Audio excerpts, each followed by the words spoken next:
Judiciary Committee reconvenes.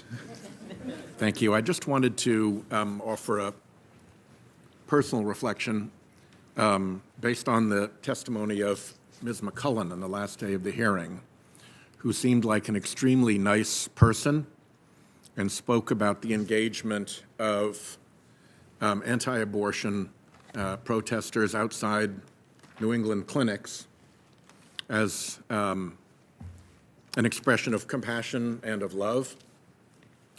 And I have no doubt that Ms. McCullen behaved that way. But the law in question that was the subject of the brief that made this topic relevant to the hearing was passed in Massachusetts in 2000.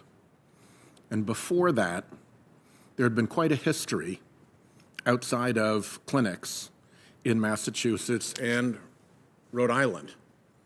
In fact, my recollection is that there were activists going back and forth between Massachusetts and Rhode Island. And the atmosphere outside of Rhode Island's Planned Parenthood clinic on Point Street in Providence became so hostile and so intimidating that they had to recruit volunteers to be escorts through the crowd to get people safely to the facility.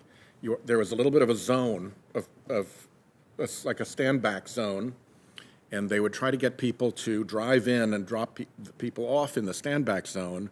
But if they couldn't do that, if they had to park someplace and then come through the protesters, they had constantly had to have security volunteers. And they wore pink sweatshirts or T-shirts. And that way the person could know that this was a friendly security person approaching them to help them get through the crowd. So it had gotten to be pretty hostile, pretty intimidating. It was a regular concern. And it got really bad. I was U.S. attorney at the time.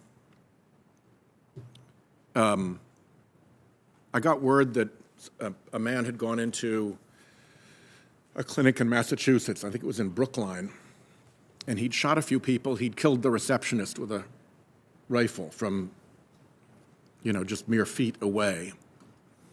And then we got the word that there had been a second shooting at another clinic, also in Massachusetts. And they had not apprehended the shooter. He was at large still. So I called up the marshal, wonderful guy named Jack Layden, and I said, Marshal, you got to get some people out in front of Planned Parenthood in Providence just to make sure that we're not next in this person's murderous series of encounters with clinics. And he said, well, I don't know if we can do that. We don't kind of do that. I said, well, you can protect me, right? And he said, yeah, definitely. We can get a team over there. I said, all right, meet you there. And so we went straight to the clinic, and I remember it was a December day, and it was cold, and we just stood outside waiting until things had calmed down enough. People came in who ran the clinic, and the Providence police ended up came, and they parked a cruiser outside, and there was finally enough security that the marshal, myself, the marshal's people, and the FBI could all go back to our offices. And as it turned out, the shooter had driven right by and had been 95 is only, a couple hundred yards away from this clinic, because we know he went by because he was arrested in Virginia the following day. And 95 is the path down. I have no reason to believe he got off 95 or actually went by this facility, but he was certainly close that day. That was the environment that predated this 2000 law. Hectoring, intimidation, threats outside of the clinics, clinics having to recruit volunteers to identify themselves and help women come through the crowd safely, special arrangements for drop-off within the cordon area, and then ultimately the murders and the shootings that took place that awful day.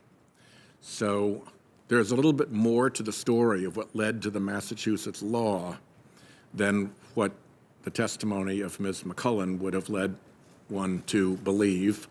And because I was personally involved in it to that extent, and obviously worked with Planned Parenthood immediately afterwards to make sure that their security stayed in place for a while, I just wanted to share that personal recollection because it's very much at odds with the atmosphere of compassion and love that Ms. McCullen described. This was an atmosphere of gunshots, terror, screaming, murder.